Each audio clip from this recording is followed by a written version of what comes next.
You're listening to the Basketball Lab podcast with your hosts Mark Shannon, Mark Clark, and Marco Corona. They'll discuss all the top news and stories from around the basketball world while giving their opinion and insight. Now, here are your hosts. Welcome to the first ever episode of the Basketball Lab podcast. I'm your host, Mark Shannon, and I'm joined by my co-hosts, Mark Clark and Marco Corona. We have a lot of basketball to talk about because you know what? The NBA is back. Yes, sir. It's about time. Time to run It's it been back, so boys. long. Absolutely.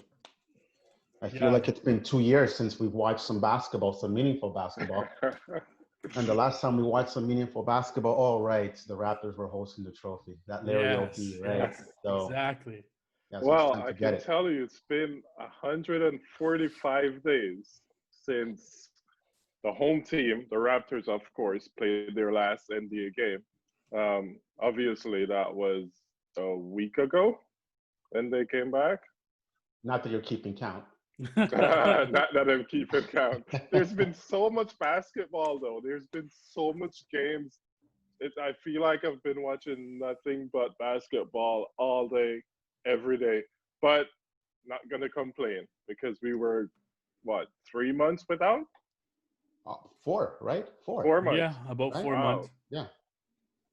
You know, it's definitely good to see. It's good to see entertaining basketball too. It's not like they're coming out there and they're just throwing the ball around and it's like sloppy. I mean, unless you're the Sacramento Kings, that's the only difference. But that's the only thing. But other than that, it's been good basketball. Like the games have been competitive, close. They may have been high scoring in some of them, but they've been competitive and close.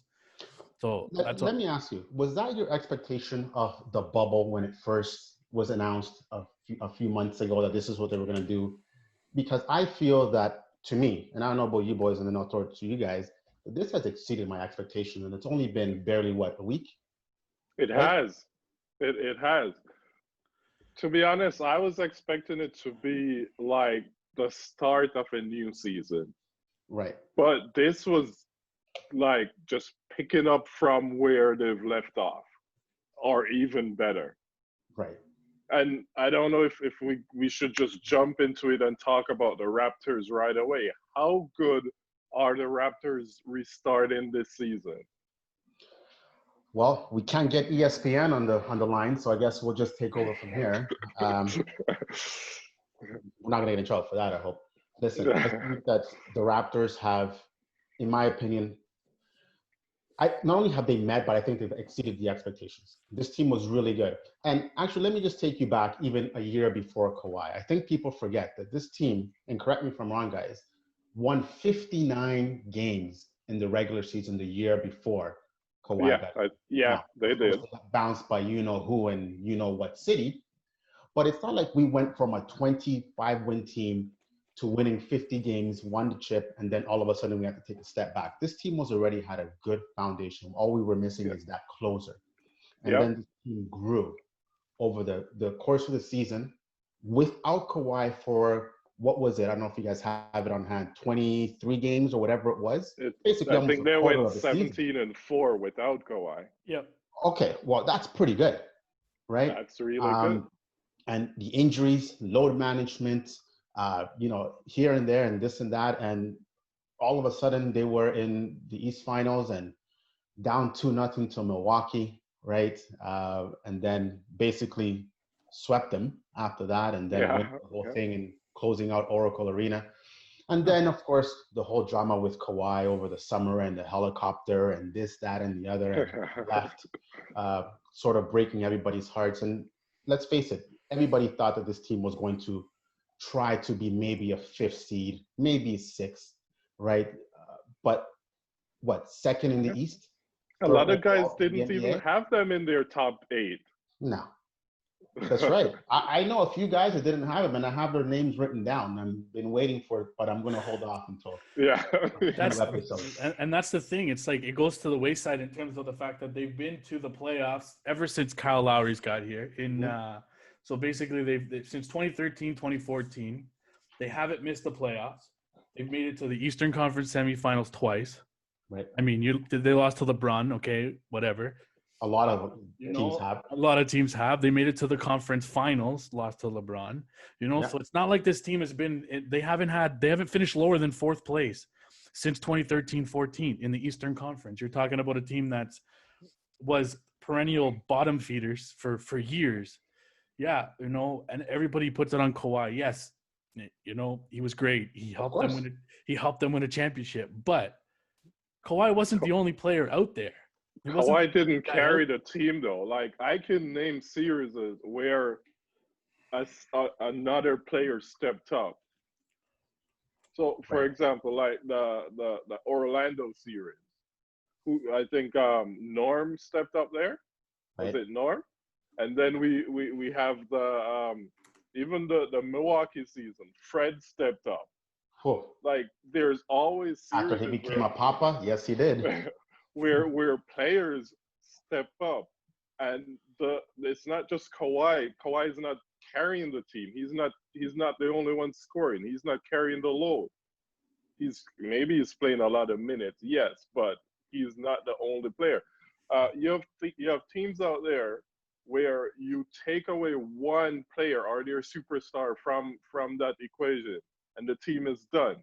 In LA, you take out LeBron out of the equation. There's who is scoring. You take out AD. Caruso. Yeah. Caruso. No, you take out Kawhi right now from the Clippers. They barely can win a game. But if you take away, the Raptors have lost Kawhi, and every single player stepped up. Depth. We've seen Pascal got most improved player last year, but this season he's doubled his numbers. Right. So yeah, and not like yes, Kawhi's an all-world player. He's a closer. He's one of those guys that you want to have in the fourth quarter because he's going to put the ball in the back of the net. We saw it in the Philadelphia game in Game 7. He's always going to be that guy. It doesn't matter what team he's on. He's that guy. He's a good defender. He does it all.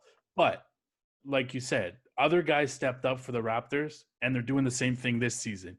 Whether it's Kyle Lowry one game, it's Fred VanVleet the next. If it's not Fred VanVleet, it's Pascal Siakam. If it's not Siakam, Ibaka's having a good game. Yeah, you know, Ibaka. like all these guys are having career years after Kawhi left because Nick Nurse's system, one, is getting a lot of these guys out there on the floor, giving them more touches. And we see it in Kyle Lowry. He gets underrated by a lot of people. People don't consider him a top point guard because, you know, we talked about this the other day in our little chat there. Kyle Lowry doesn't have the best skill set, right? Right. He's not he's most not a pretty guy. player. No. Yeah, but he gets the job done in his way. Yep. And I would take that over somebody who doesn't have the heart or tenacity or he leads the league in charges. Like, he takes the charge, and he's the point guard. He currently has 33 charges right now. He's number one in the NBA. Does that count the All-Star game? No, I don't think so. No, but we'll add that in there anyway. So right. If we add that, he'll probably be about 35 maybe, because he took like 2 charges in that game, right? Right. Yeah. Sorry, guys. I know that we are recording this, but there's a developing story here. I don't know if you guys are watching this. So we're recording this show right now, by the way, everybody who's listening. And the Orlando Magic are playing the Toronto Raptors. And Gordon is down. Oh, is he? And it does not look good, boys. No, it doesn't. It looks like, it's pretty. This is a big deal. And maybe we'll keep an eye on that and get back to that. We'll come back to that later on. More exact. In terms of that, Orlando. That would be a huge loss for Orlando. More than likely, they've got a playoff spot locked up, along with Brooklyn, because Washington just can't get it together. I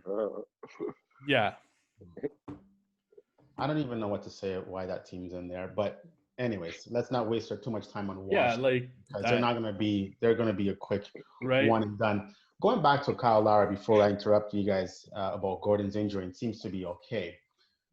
I feel like if Kyle Lowry was a New York Knick or a Boston Celtic, the conversation around the country, not here in Canada, but maybe down south, would be completely a different narrative. Do you guys agree with that? I agree with that. I agree with that. See, Kyle Lowry is probably definitely right now for me top 5 PG in the league, guard in the league.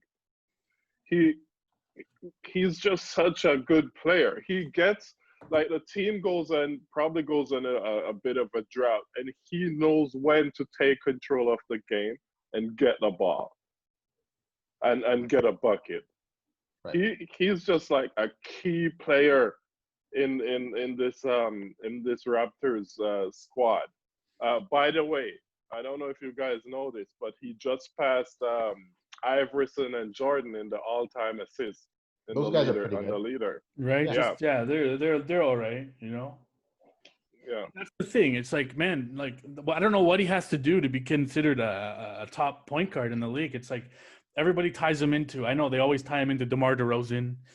I mean, DeMar DeRozan led the team. He was, but he wasn't though. He wasn't the only guy. He wasn't the sole guy, and that's why they traded DeMar DeRozan.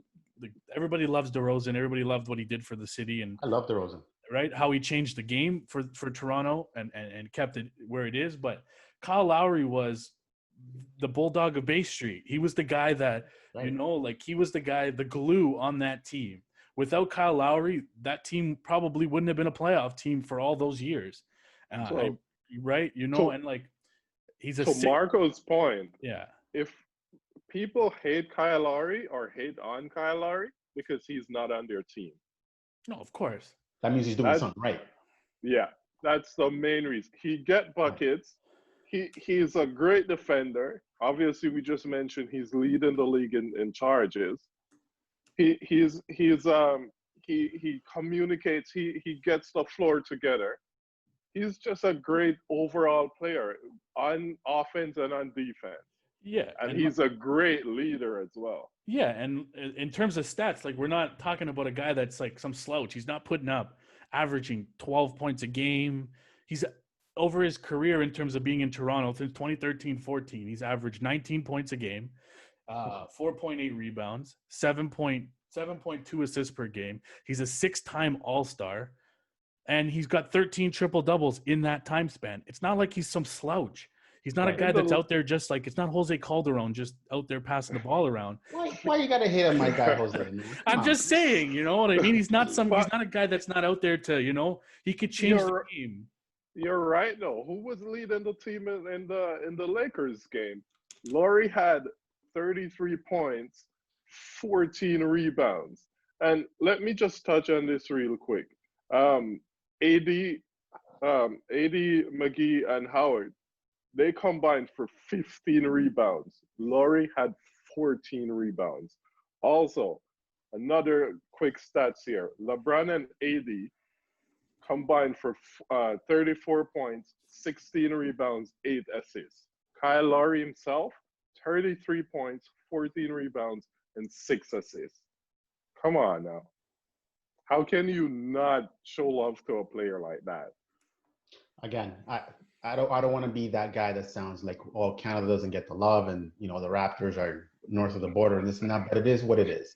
And the fact of the matter is, and, you know, we're going to talk about this throughout the playoffs and the season. So we don't want to oversaturate the topic of being in Canada. But the fact of the matter is, all joking aside, if Kyle Lowry, like I said, played in New York, played in his hometown of Philadelphia, guys, there would be a statue right now beside the Rocky statue. They have a Rocky statue in Philadelphia, and he wasn't even a real athlete. All right, shout out to the Philadelphia Flyers. But I mean, this is what it is, right? And I think that I don't think we still have this conversation 4 years ago, and that's the funny part. We appreciate Kyle Lowry for what he's done over the span of his 7 years. Is that correct, guys? Yeah. But there was a growth period, and there's a lot of growth period. So you don't get to this point without hustling, without hard work. The guy shed a lot of pounds. He worked on his body. He worked on his game. This guy was basically an afterthought when he came over from Houston, if I'm not mistaken, when the trade was Yep. made Yep. years ago. And he wasn't expected to stay Right. with the Raptors. He was just Exactly. expected to finish out the season, basically. Right, and let's not forget, Masai was this close to trading him to the Knicks. It Right? was. Like Yeah, it was this at the close end, until yeah, they had that the third- conversation. Yeah, right? like at the beginning Yeah. of the 2013-14 season, they were thinking he traded. No, even at the 2018-19 season That's when right. they It was won last when year. they won the Yeah, chip. yeah, but I'm saying 2013-14 was when they were going to trade him, and they ended up trading Rudy Gay. He thought he was going to be traded, and then they went on a tear after that, and ended up, making it to the playoffs.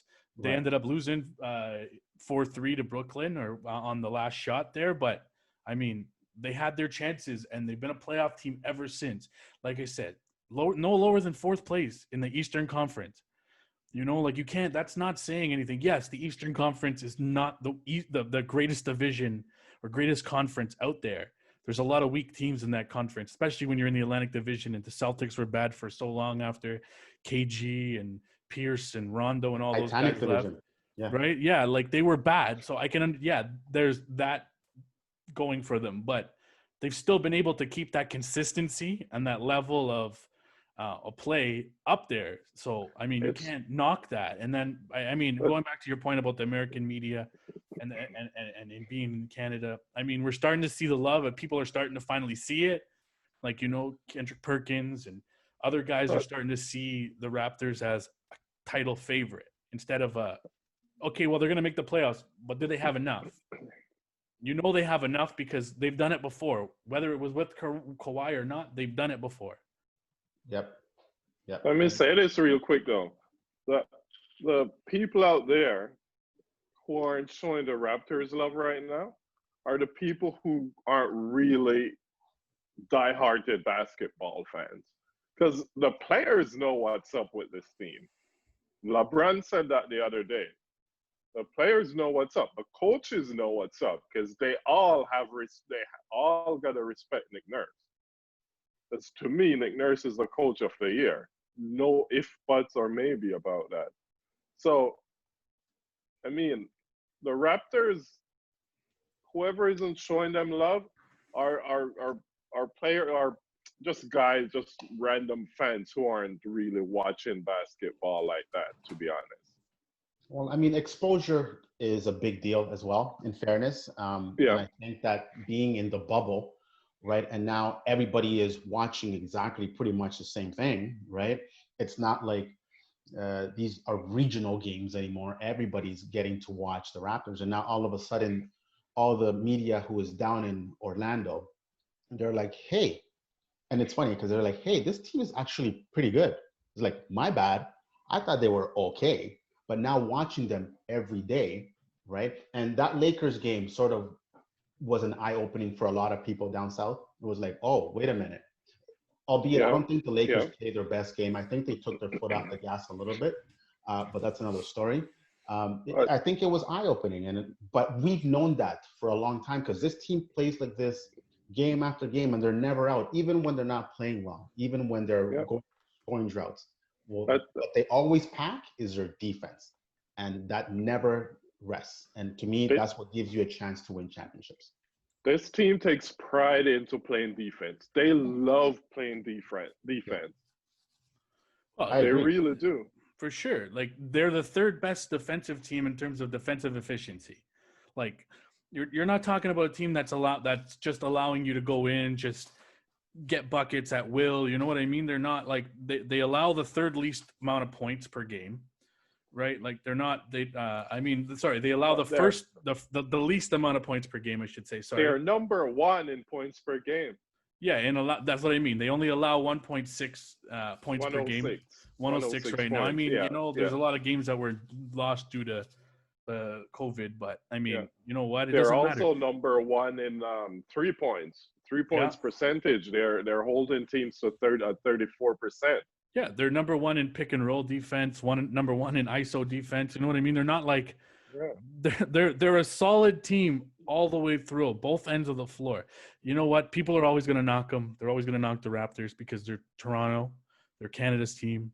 The Americans don't want to see Canada win. It's just They're outside of the U.S., yeah.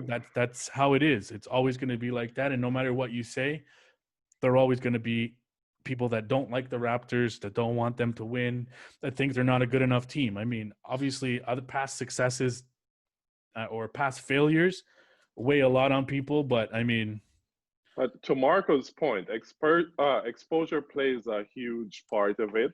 I mean, um, not a lot of the games are televised over there, but as Marco mentioned, they're all in the bubble now. All the teams are playing from the same place, so well, and they're I mean, transitioning maybe from a little bit of Raptor talk to maybe a little bit of Phoenix Suns talk here, and Devin Booker, and talking about your point in terms of the bubble, and teams being in the bubble, and national media being able to cover it and seeing it on a grander stage. Man, the Phoenix Suns, I don't know if you guys know this, but I'm a huge fan, Phoenix Suns fan. I've been a Steve Nash fan when he was there, the run and gun Suns against the Lakers. So I've always liked the Suns, but they don't get enough exposure when they're not in the playoffs. And if they don't make the playoffs, nobody knows. So you got Devin Booker out there, who's probably one of the elite players in NBA, and he's underrated. He goes underrated every season. They don't pick up for the All-Star game. They don't do this and that. And like you said, with the media, people are getting the chance to see that now, and they're seeing what kind of a player Devin Booker is. And you know what I mean? And how and what chance that the Suns have, and what future he has. And he's only 22 years old. Like he's not even in his prime, and he's not in his prime yet. Yeah, right. He's not even in his prime, and we're talking about a guy that's put up 26 points in the last 2 years on average between the last 2 years of his career, and he's seeing less of the ball due to Ricky Rubio being there. I can't say I'm a huge Phoenix fan, but I'm a huge Booker fan. Booker, he's been a clutch player ever since he's been to the league. We all know what he can do behind the arc. He gets bucket. I'm always wondering why he's stuck in Phoenix, but we all know his loyalty to that team.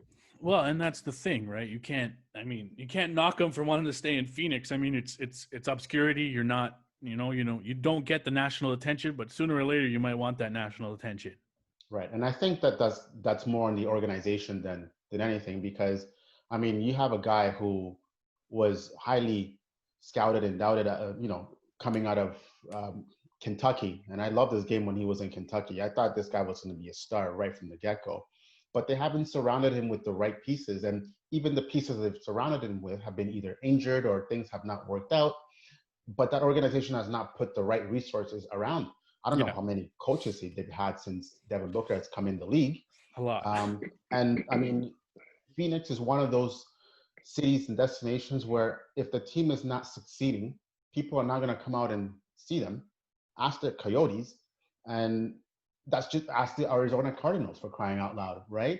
I'm sure that Larry Fitzgerald somewhere is scratching his head like, what the hell? But I think that Larry Fitzgerald and Devin Booker are almost in the same path of greatness and guys who are loyal to their team, and the team has failed them year after year after year. Yeah. If I was him, and I know people criticize guys for asking for trades. I wouldn't be surprised if he asked for a trade if he's not thought about it in the next couple of years whenever his contract is up. Yeah.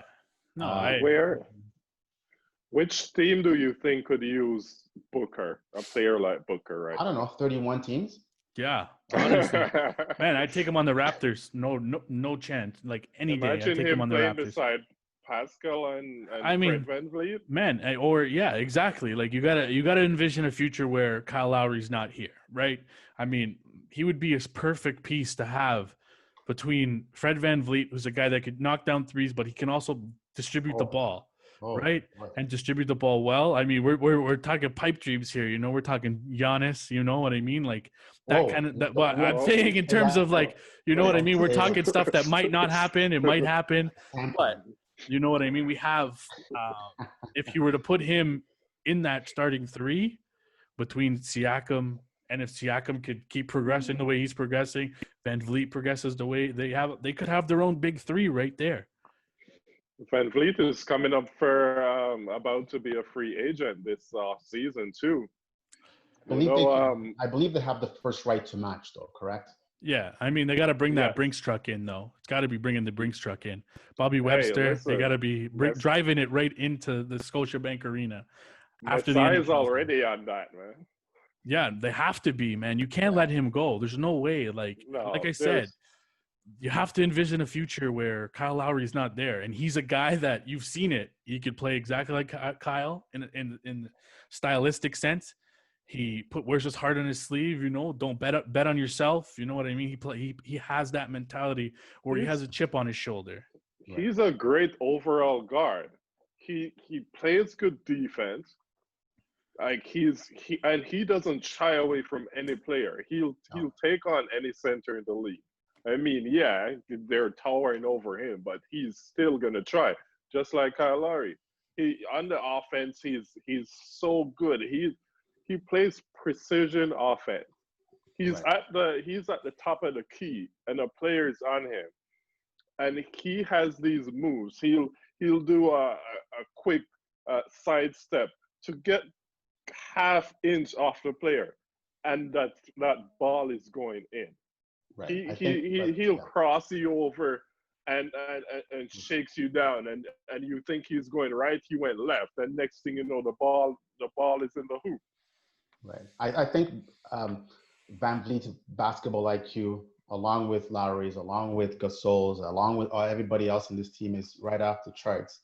What I love about Van Vliet, and I'm not even talking about stats, because stats only tell you half the story. The fact of the matter is that when you need a big bucket, when you need a big play, Van Vliet is always in the middle of it. Like you're down 3, you're up 3, and the team's making a run. And if you need to just separate or cut the gap, boom, big 3 or big bucket or and 1. To me, it's not how many, it's but when you score them. And I think that's where Van Vliet's value comes in. Listen, it's great if you give me 22 points, 8 assists, et cetera, but when are you scoring those points, right? Because you have a lot of guys who can fill the stat sheet, and it's great. Crucial times. Oh, of course, right? And we talked about Devin Booker, and again, Devin Booker is the exception to the rule because that team is really bad, but you can pencil guys in for 30-point games every night. But getting 30 points and then you're losing by 15, what do I care? Right? To me, this guy knows how to win, and I feel like he's always playing, to your point, Mark, with a chip on his shoulder, trying to prove people wrong, betting on himself, like you said as well, right? And to me, that's invaluable. And if it's going to cost him an excess of 26 mil or whatever the number is being thrown out there, make it happen. Figure it out. Like I said, you know, there's going to be a future where Kyle Lowry's not there. Gasol's not there. Ibaka's not there. So the money's going to be there. It's going to be there. And, you know, you just have to use it and you have to be willing to spend it. And the Raptors have at points not been willing to spend it when it comes to free agency, but maybe, you know, with the winning the championship, wanting to spend it on Kawhi, it changes their attitude. It changes players' attitude to want to come here and want to stay here. Fred VanVleet has said everything he could say, anything nice to say about the city. You know, he talked good about he wants to be back. He wants to stay here. He wants all of that, right? So, you know. I agree. He doesn't want to leave, and I'm pretty sure the Raptors aren't going to make him leave. Yeah. I agree. I think that would be a big mistake, a big blow. And I'll be honest with you. Listen, the economics is going to have an impact on what guys get paid. I mean, we've had 4 months without basketball. Revenue is going. There's going to be a hit. There's going to be an adjustment on the cap. And I'm not going to get into dollars and cents and bore people about that. Yeah. But the fact of the matter is, it's going to have an impact on how guys and how teams balance their books, right? So maybe a team that has a little bit more cap space might be able to sneak somebody like VanVleet under their cap, and the Raptors might not. I don't think it's going to happen. I think ultimately guys are going to come off the books, and I believe this is the year, if not the year after that, when Lowry and Serge and Mark is his last year now, are going to come off the books because he has no player options left. So it's just a matter of how do you make it work, right? And then Serge is up for renewal too. He's about to be a free agent. And he wants to stay as well, right? I mean, Serge has had his last 2 years have been his best of his career. Yeah. Period, right? And who would have ever thunk that? Like a few years back, even before that, Serge was such a flaky player. Like you never know what you're going to get from him. And I mean, Last year, Serge is playing elite these days. yes. Oh my God! Like, just as he's scoring a basket as we're watching this, oh, that was Norm Powell, your boy. But my goodness, this team is, put together. Speaking of which, Norm Powell, that's another decision I think they have to make. I believe not this year, but the following years. So there's a lot of moving pieces. There's a lot of pieces that they're going to have to decide on. And again, this pandemic, and I don't think people realize that, how much of an impact it's going to have, not only the Toronto Raptors, but league-wide, and how guys sign going forward. So we'll see what happens. So financially, the pandemic will play a part or have an impact. And also, let's talk about the pandemic having an impact right now. Because we've seen Skinny Gasol. We've seen these players come back. I mean, it's the first time the Raptors have had basically their full squad all year. Yep. Well, and you're seeing the results of it, right? Obviously. And I think that even them going down to Fort Lauderdale, 3 weeks before everybody got to Florida, made a difference. And again, that's this organization being a step ahead of everybody else, right? Yes, their circumstances were different because they were coming from Canada and they had to isolate, et cetera, et cetera. But again, they're thinking ahead, right? And that's the way this organization functions under Masai and Bobby and everybody else. So I'm excited, man. I'm excited to see what happens in the next couple of weeks. I can't wait until August 17th when the playoffs start. I can't wait until we sit here in a few weeks and, after the first round and say, hey, that was a sweep. Next, right? Let me say I'll probably lose game one as usual, but that's another story. The Raptors, there's going to be a few factors for the Raptors to go back to back this season, and they can go back to back. The first factor is going to be the bench. Yeah, the bench will need to step up and score and contribute. You can't just stay there and have a mediocre bench. And when I'm saying the bench, I'm talking about Norm Powell. I'm talking about Davis. I'm talking about Serge Ibaka. These players going to have to come off the bench with some energy, and Randy, of course. Yeah, and health, right? Health plays a big role, and I think finally this team is fully healthy. But I think their bench has to. It's going to take a little bit to get going. Listen, last year it took 2.5 series for the bench to really get going, and it was led by Freddie, right? But I think that eventually their depth is going to catch up. Hopefully, I think so, and I think it's going to be the strong suit of this team, because if you can start rolling out Serge, if you can start rolling out Norm off the bench, right, and you don't have a significant drop off from your starting five to your next three guys off the bench, because they probably won't go that deep. Listen, and they can play defense, right? I think you're in good shape. Yeah. What do you guys think about the bubble though? Like the new court, the new setup. I like it. Virtual fans. I thought honestly, I wasn't sure at first. I thought it would be like watching a game out of a high school gym, right? But the NBA really invested in the production. They invested in the safety. They invested in just the surroundings. And, you got to give a shout out to everybody in the NBA, Adam Silver and them guys, because they're always sort of ahead of everybody else, right? Yeah. And I hope that, clearly Major League Baseball is not watching this, as you can probably tell by what's happening now. That's true. But I mean, they've done such a great job in just making this so seamless. The safety of the players. Yeah. And to me, as a fan watching this bubble from home, it's like there's no difference.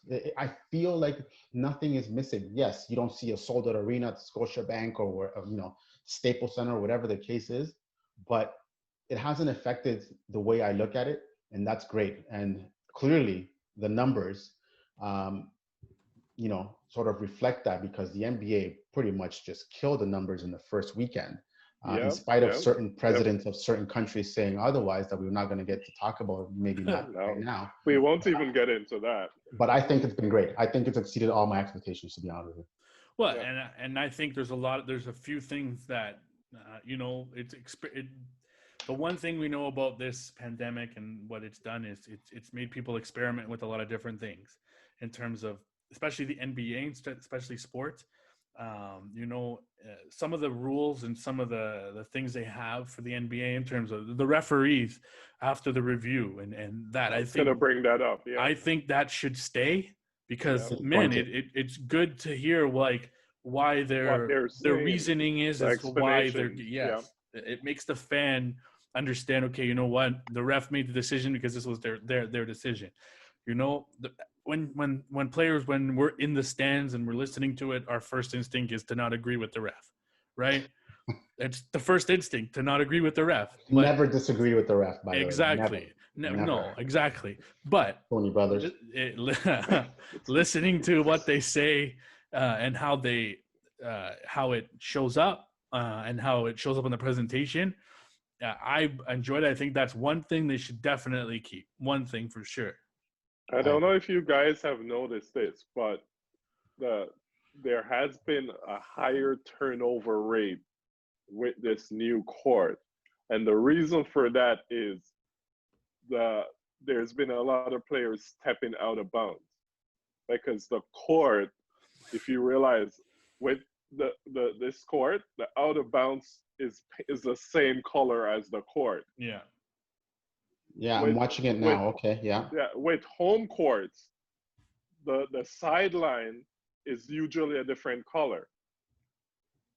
And also the media used to be there. So they have so much more space now. So the turnover rate has been a bit higher now with this new court because because of the setup. But I mean, the players just got to get used to it. They don't have the media there running into cameras hurting themselves anymore. Well, we're not going to have any players kick any camera guys, so. Yeah, or we're not going to have any Sixers fans, pulling Kyle Lowry or, when he jumps into the stands. None of that's going to happen anymore. So for at least the time being. But I echo your sentiments, all three of you. I enjoy it. I actually think it made it for a better experience. And like I've said to many other people, basketball is probably the only sport where the fans really do play a factor in terms of the experience of watching a basketball game.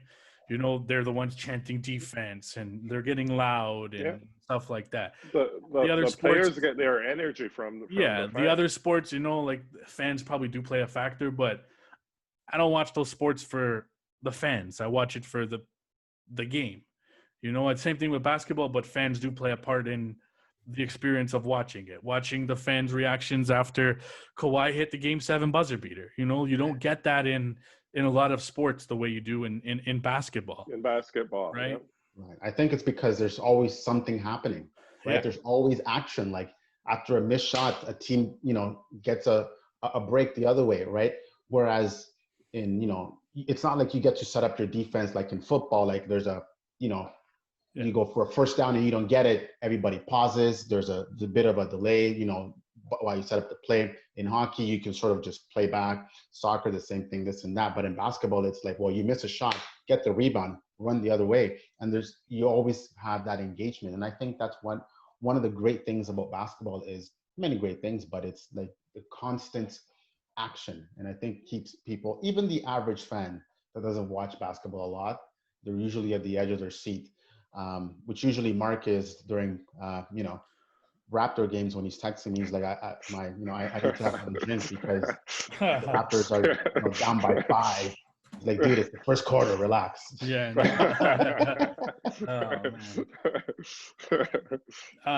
Well, for $1 million question though, which team do you guys have coming out of the East? Not named Toronto? Not named Toronto. Well, of course, Toronto too. I mean, Toronto is included. Okay, so can we eliminate the obvious, which is Toronto and Milwaukee? Because if you don't say Milwaukee, then we're not paying attention, right? So I think it's a tough question. There's a team that I'm not going to mention, but I have to be not biased, right? So, boy, I tell you what, the Miami Heat, the way they play, if Jimmy Butler is going, as he's cooking, I think they are a dangerous team because they can play defense, and I always look at that. I always look at which team can stop runs. My only concern with Miami is secondary scoring, right? But Jimmy Butler can do it all. He's a two-way player. They're coached well by Eric Spoelstra. To me, Miami would be my pick. I'm not too sure about Boston yet, but they're so talented and they're so young that they can go on a run and then they can just basically come out of these. So I wouldn't be surprised.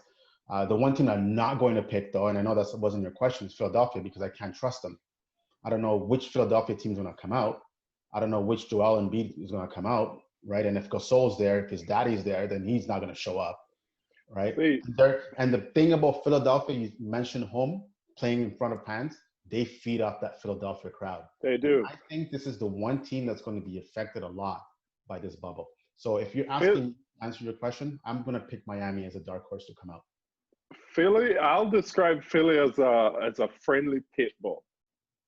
On paper, they have the players. Yes. They should be that team. But in theory, on the court, they aren't. Right. For some reason, to me, and this might be a little bit controversial, but Embiid and Simmons don't play well together. The team isn't the team what it is when one of those players are missing. Boy. Yeah. Simmons got injured, was it last night? Yeah. And Embiid took over the game. It was a whole different team without him. Well, I mean, as I said, Philly is like a friendly pit bull. You think he's vicious, he's gonna bite you, but he just want to play. I like that. Okay, I'm gonna write that one down. Friendly football, Philadelphia. Yeah. Okay. But back to you, Marco, picking the Heat. Do they have it to beat? Can they go past the Raptors or the Bucks? Well, in fairness, the question was, if I'm not picking Milwaukee or Toronto, who am I picking? Right? So I'm picking Miami. Do they have enough to beat those two teams? I don't know. I think Milwaukee's very big, and they give a lot of people trouble with their length. If Middleton can show up, I think they're a dangerous team. But we'll talk about Milwaukee in 1 second, or maybe later on. But to me, I think Miami has the pieces. And again, with Eric Spoelstra as their coach, I think that there's coach. To me, he's like another Nick Nurse, right? He's always figuring things out on the fly. And they have a lot of good pieces. They can shoot the ball, but again, to me, is secondary scoring. But they play some D, man. They are tenacious. They are the Raptors South. I'm telling you right now, it's like a mirror match watching those two teams sometimes. I'm going to put you on the spot for a second. Raptors, Bucks, Heat. Who do you have? Raptors. Coming out. Okay. Raptors. Yeah. That's what I thought. Yeah. Go ahead. Criticize him for being a homer. It's Raptors. That's it. No, I mean, I don't see anybody. I mean, I think it's going to be Milwaukee and Toronto in the Eastern Conference Finals. I do. But echoing Marco's point, I think Miami is that dark horse team to watch out for. They knocked off Boston yesterday without Jimmy Butler. You know, they have the talent, you know, an underrated player that, you know, he hasn't got talked about a lot this year. He can knock down the three-pointer like no other right now. Duncan Robinson, the guy's lights out. Yes. He's lights out. I agree. Lights out. You know, like they've got players, Bam Adebayo, if he's on his game and he could actually, you know, stop a Giannis or stop a Siakam, you know, you've got a shot blocker, a guy who can score. You've got Jimmy Butler, who, you know, when he's on his game and he's focused on the game, is probably one of the top 10 players in the NBA if he's on his game. You know what I mean? And you've got Duncan Robinson, who could shoot the ball. You've got Andre Iguodala coming off the bench, who's got championship pedigree. Like, he's got championship pedigree, whether he was on Golden State or whatnot. He's got championship pedigree. You know what I mean? You've got Goran Dragic. You know, some people don't like him. You know what I mean? But he hits buckets, and he can get you baskets, and he does. He's one of those players like you were saying, Marco, about Fred VanVleet. he gets buckets when it counts at crucial time. They're daggers too, man. Oh man, he's not just Exactly. getting like little And like garbage time buckets. He is daggers, and he annoys the living crap out of you. And it's like I put him up there with, and I'm talking about guys who you hate to play against. Dragic, Patrick Beverly, your boy, and Kyle Lowry. Those guys are just a pain in the ass to play, but you want them on your team because when push comes to shove, man, they're pushing back hard. Yeah, exactly. And that's the thing. Like you talk about the Sixers. Yeah. I mean, losing Jimmy Butler, people are going to sit here and say, oh, you know what? They're the same team. They're not. Losing a Jimmy Butler, that's a huge loss. You're not talking about you had Tobias Harris, you had Jimmy Butler, you had Ben Simmons, you had Joel Embiid, and you still couldn't knock off the Toronto Raptors. How do you expect to do that, to knock off the same Toronto Raptors team? Okay, yeah, they're sans Kawhi Leonard, but, they're still the same team. They could still beat you in many ways. So, and that's the thing. So 76ers, I don't see them as a threat. Indiana, they've been TJ Warren's been having himself a bubble tournament here himself. You know what I mean? The New York Knicks are rubbing their hands. Exactly. He's averaging almost 40 points a game through 3 games already. But are they a team to be threatened by? I don't think so. So and remember, they're missing Sabonis, right? Yeah, I'm thinking, like if I'm the Bucks and I'm the Raptors, the team that I'm worried about playing, whether I play them in the semis, the conference finals, whatever it is, are the Miami Heat. That's a team that I'm worried about because they can hit down, they can knock the 3, they can play some decent defense, and they're coached by a really good coach. Right. I agree. I definitely agree. The Heat would be that I don't know if we should say sleeper team, but definitely for sure.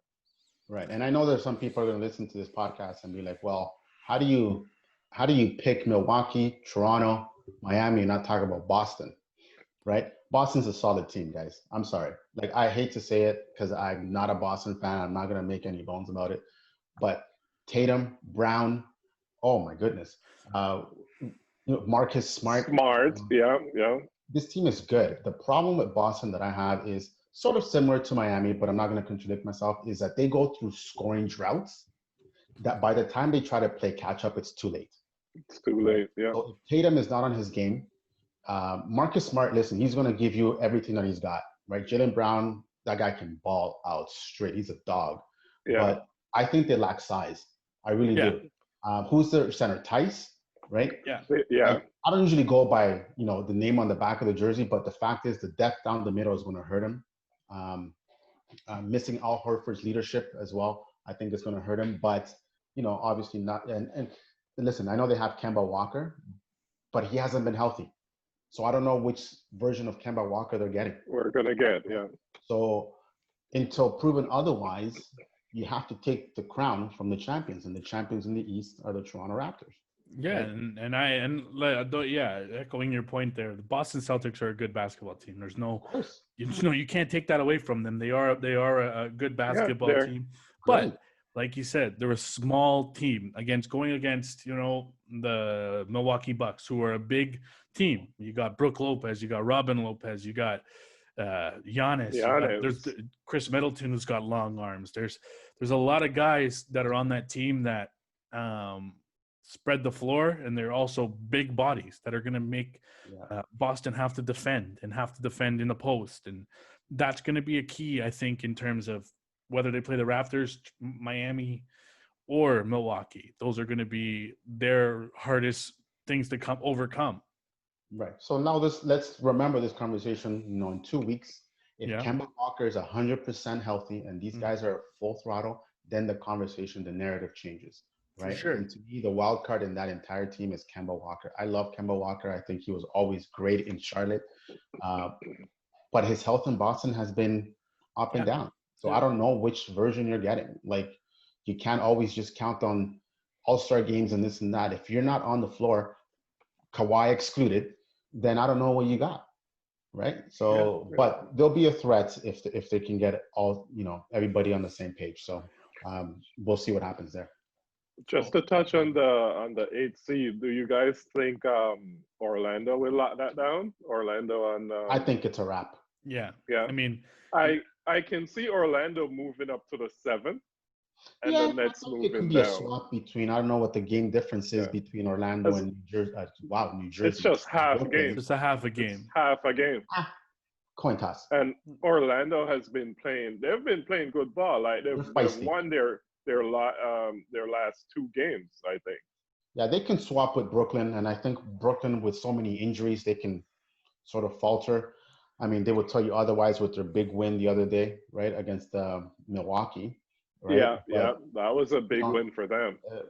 I think honestly, it's 7-8 is a Yeah, matter of. I mean, It's a wrap.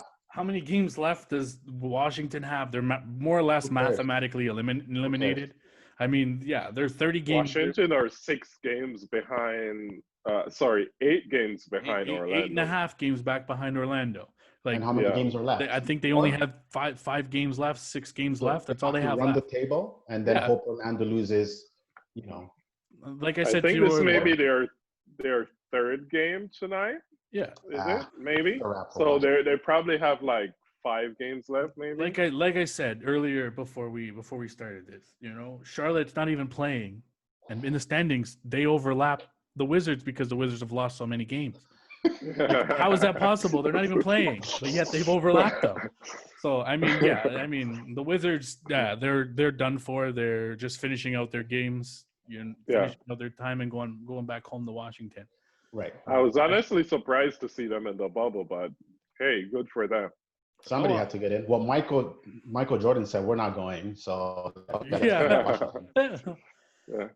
So let's jump over to the West now. Who do you guys have coming out of the West? And also, who do you guys think is going to lock down that 8th spot? Oh boy! Tell you what. Listen, I'll get started here, and I always go with, who's been here before. And I'm telling you right now, and I think they lost last night. The Spurs are making a charge. And I don't think they get past the first round, obviously, because they'll get stuck with the Lakers, right? It's a mismatch. The Spurs played today, by the way. Yeah, and they lost to Denver, which is a team that's ahead of them, which is that's fine, but they're not chasing Denver. No. Right? No. I think that they're a team to keep an eye out. Ultimately, I think if you ask me who is actually locking down that 8th seed, well, if you ask Adam Silver, he hopes the Pelicans, but I think Memphis hangs on by the skin of their teeth. I really gotta disagree. I think the Spurs make a charge, and I think actually that might be the play-in game. I think the Pelicans are going to be on the outside looking in. I agree with the Pelicans being on the out looking in, but I disagree with Memphis locking down that 8th seed. I think the Blazers are going to sneak their way in there. Oh, right. The Blazers, by the way, they're just 1 game behind Memphis.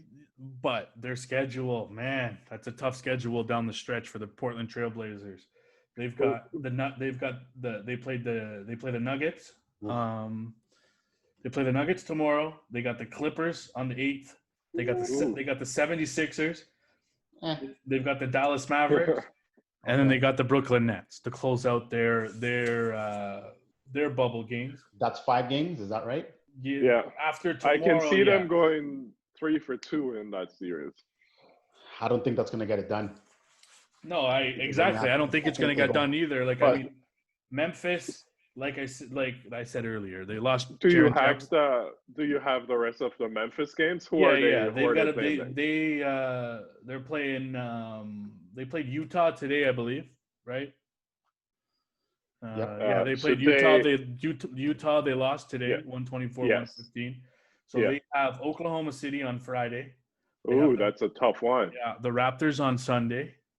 They have the Celtics on the 11th of August, and then they have the Milwaukee Bucks to close it out. Yeah, I can definitely see Portland. Situation will be in that last game because the Bucks might just ice everybody because they have they just need one more win to clinch the entire East. So lock it down the first seed. Yeah, it's mathematically theirs anyway, right? So that last game is circle that one as a question mark. I may have to change my pick, by the way, so we can edit that later. I don't know about that. I think we may Wow, have to keep it. It's set in stone. Sorry.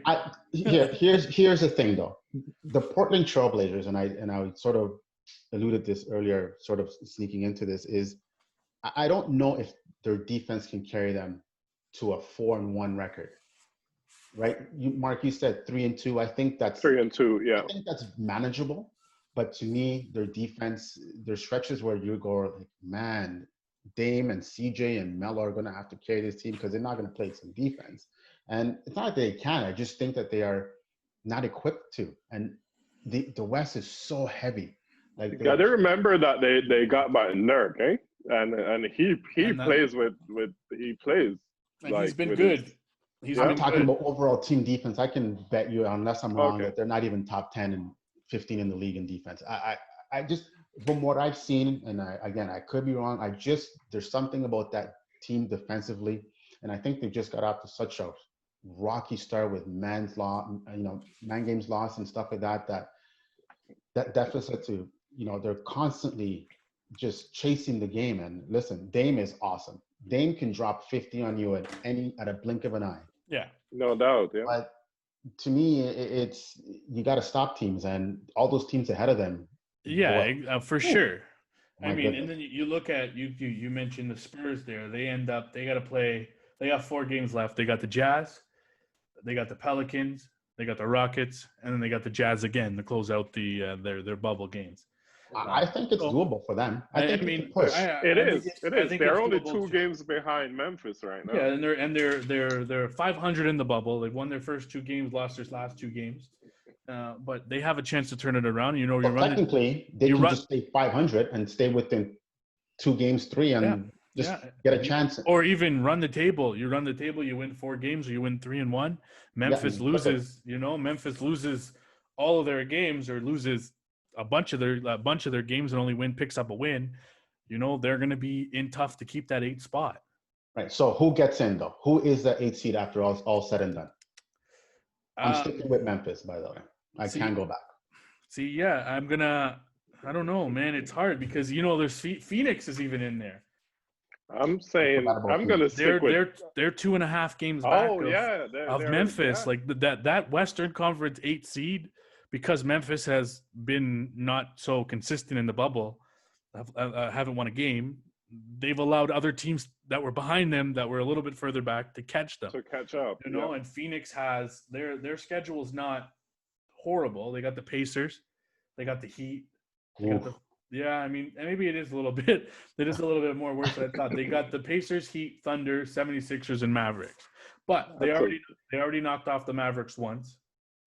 The 76ers already have a playoff spot locked in. I mean, I believe they're fighting for some seeding here, but they've basically got it locked up. So they might be, depending on where they are, they might sit some people. But Phoenix is a team you got to keep an eye out for. They haven't lost a game yet, right? They're 3-0. They beat the Wizards, Mavericks, and Clippers off a last buzzer beater off Devin Booker, the great Devin Booker.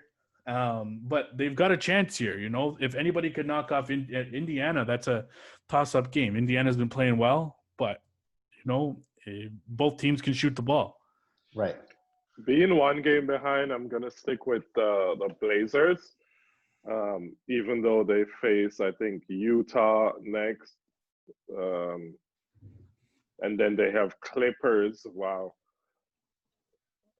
Here's the thing, right? Sixers. We all come up with this theory about who is the 8th seed and who's not, and then we look at the schedule and we go, "Oh, shit!" Well, actually, right? Okay. They're all hard. That just goes to show you how heavy the West is.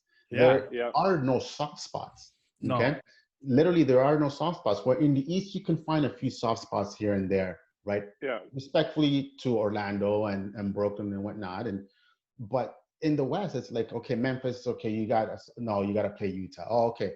Then, the Pelicans, you got to play the Clippers. It's like, well, what the hell? Yeah. There's no breathing room. And I think listen, my Memphis pick looks bleaker and bleaker every time I open my mouth. But I think everybody's in the same spot. I'm gonna make my selection for the 8th. I'm gonna go with Phoenix just because I like the way they're playing right now. Say the name. The Devin Booker. There you go. Just, I didn't want to say it. I've said it He's enough. sticking with them, right? No, I just, they're 2.5 games back. All they need to do is get into that play-in game there, and you never know what happens in the play-in game. That's why it's called the play-in game. Anything could happen in that game. So I'm gonna go with the Phoenix Suns. I think they're gonna jump over the Pelicans, Spurs, and Trailblazers and get that 8th seed. And who do we have coming out of the West? $1 million question. Memphis Grizzlies. No, just kidding. I thought you were going to say Devin Booker and the Phoenix Suns. No. Listen, I can't believe I'm saying this because of my hate, even though I respect the guy for what he's done on and off. I'm sorry, before you say anything, is it really between the Lakers and Clippers? No. Does Denver have a chance there? Oh, 100%. If Jamal Murray is healthy. And they're talking about him coming back, especially be ready for the playoffs. They're kind of holding him out because they know they got the playoffs. They know he has to get some games in, man. But that's what they're saying. They say he could get in the last couple of games just to get him into some games. But if he's in there, I mean, they're a hard team to beat. Yeah. They've got 45 wins, 23 losses. They're a half game back of the Clippers. They could end up with that 2nd seed, for all we know, right? They could end up with that 2nd seed going into the playoffs. And then they end up playing the Mavericks, or they'll end up playing the Rockets. I think the Denver Nuggets are in that next tier of teams that are close but no cigar. Mm-hmm. They are very talented, but I think that their time is not now. Honestly, I think that they can scare a lot of teams. I really do. And listen, if the Denver Nuggets are in the Western Conference Finals, I'm not surprised. But to me, the conversation starts and ends with LeBron and the Lakers. Yeah, and I agree. Have that guy on your team, you have a chance. And please prove me wrong because we've seen it, right? You said it right off in the first 20 minutes. Without LeBron, last year the Lakers were mediocre. Yep. Right? The Lakers have holes, don't get me wrong. I don't know where they're going to get shooting from the guard position, but you can just put LeBron there and he can just do it all. Yeah. By the way, they're getting an X piece back soon or for the playoffs. Rondo has entered the bubble. I think today. Oh, really? So he'll be and they're hoping to have him back for the playoffs. And playoff Rondo is a different player. Just saying, like, right. And say what you want to say about the guy, but listen, I'm taking the Lakers, man. I can't. I want to say the Clippers as well, with Kawhi and what we just saw this past year, and they have a lot of depth, but until proven otherwise. Yeah, I'm going Lakers. Yeah, I'm going Lakers too. I don't think that hurts to say. It gives me heart. Right. I mean, don't get me wrong. I love what Kawhi did for the Raptors. He's a great player. He's probably top 2, if not first in the NBA and best player in the NBA right now. I think now, for me, he's number 1. Yeah. See, I mean, that's a debate. That's a whole nother debate that we can get into. It is. Let's put that one on ice for a bit. But yeah. Yeah, but like in terms of like how good he is, I mean, they're a great team. Don't get me wrong, but when it comes to the playoffs, there's only one ball to go around. Paul George is going to want to be able to, get in on the action. Lou Williams, Montrezl Harrell.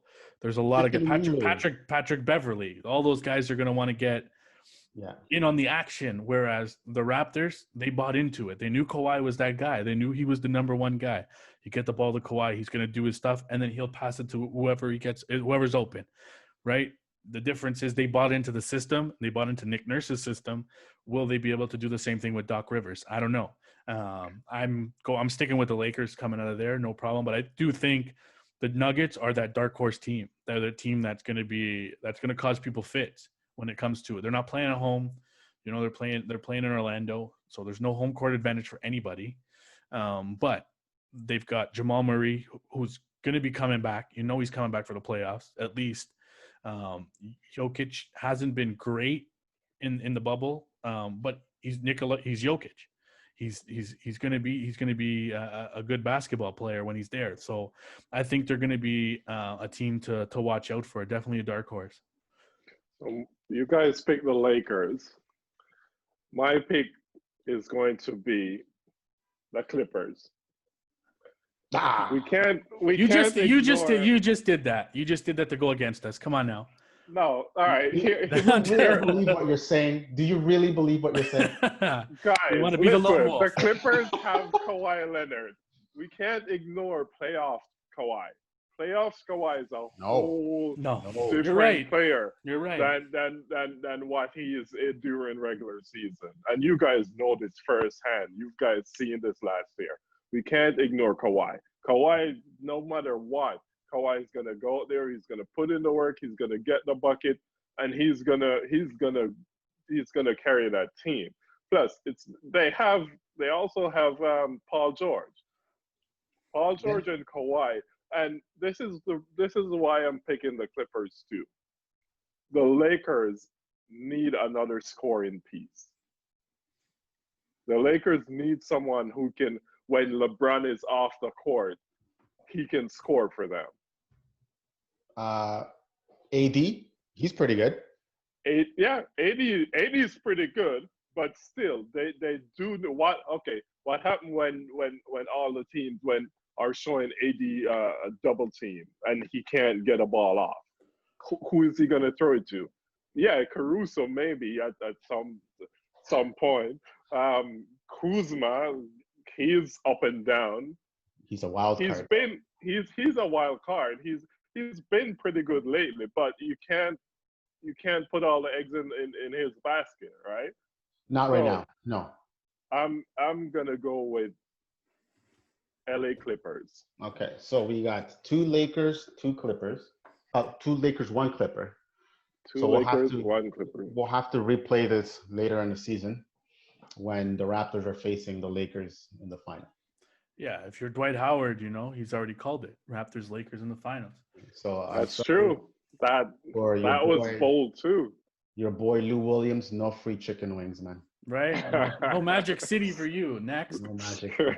No Magic City for you. Well, yeah. I mean, I think that we've covered a lot, and I think that was great. Boy, the NBA came in guns blazing this after this pandemic, and I think we got to give them credit. And it's really kept us all on our toes. And the best part about it is it's going to get better. Yeah, it's going to get better. This week has caught us all off, by surprise in a great way. The competitive nature of these guys is unbelievable. All jokes aside about Washington, everybody's played so hard. And man, usually when you get to this time of the year, you see some dog games. You just see some games that you're like, oh, just mail it in, boys, right? You're basically in the last 10 games of the season usually. This seems like every game is a playoff intensity game. Yep. And we're not even in the playoffs yet. We're about a week away from the playoffs. So I think that we're going to have a lot of fun with this. And I think it's going to be a great playoff run. And I think my gut tells me that there's going to be one upset somewhere along the way that we have not even touched on. And maybe we'll get into that next week when we do our Let me give you a preview of that upset. Yes. Three letters. OKC. I knew it. I knew you were going to say it. We'll pick up on this in the next episode. Well, I mean, Chris Paul's pretty good, and they got a good Canadian kid on that team as well. So that's been impressive, man. We've gone over an hour, or just under an hour, and we haven't even mentioned Oklahoma City. We have a lot to unpack there. Yeah, next week's episode's going to be, it's going to be a lot to talk about in terms of hopefully we have some sort of a picture of who's going to get that 8 seed. Absolutely. If anybody switches spots in the East-West, stuff like that. So next episode's going to be pretty good. Awesome. Looking forward to it. All right. Thank you for listening to the first ever episode of the Basketball Lab podcast.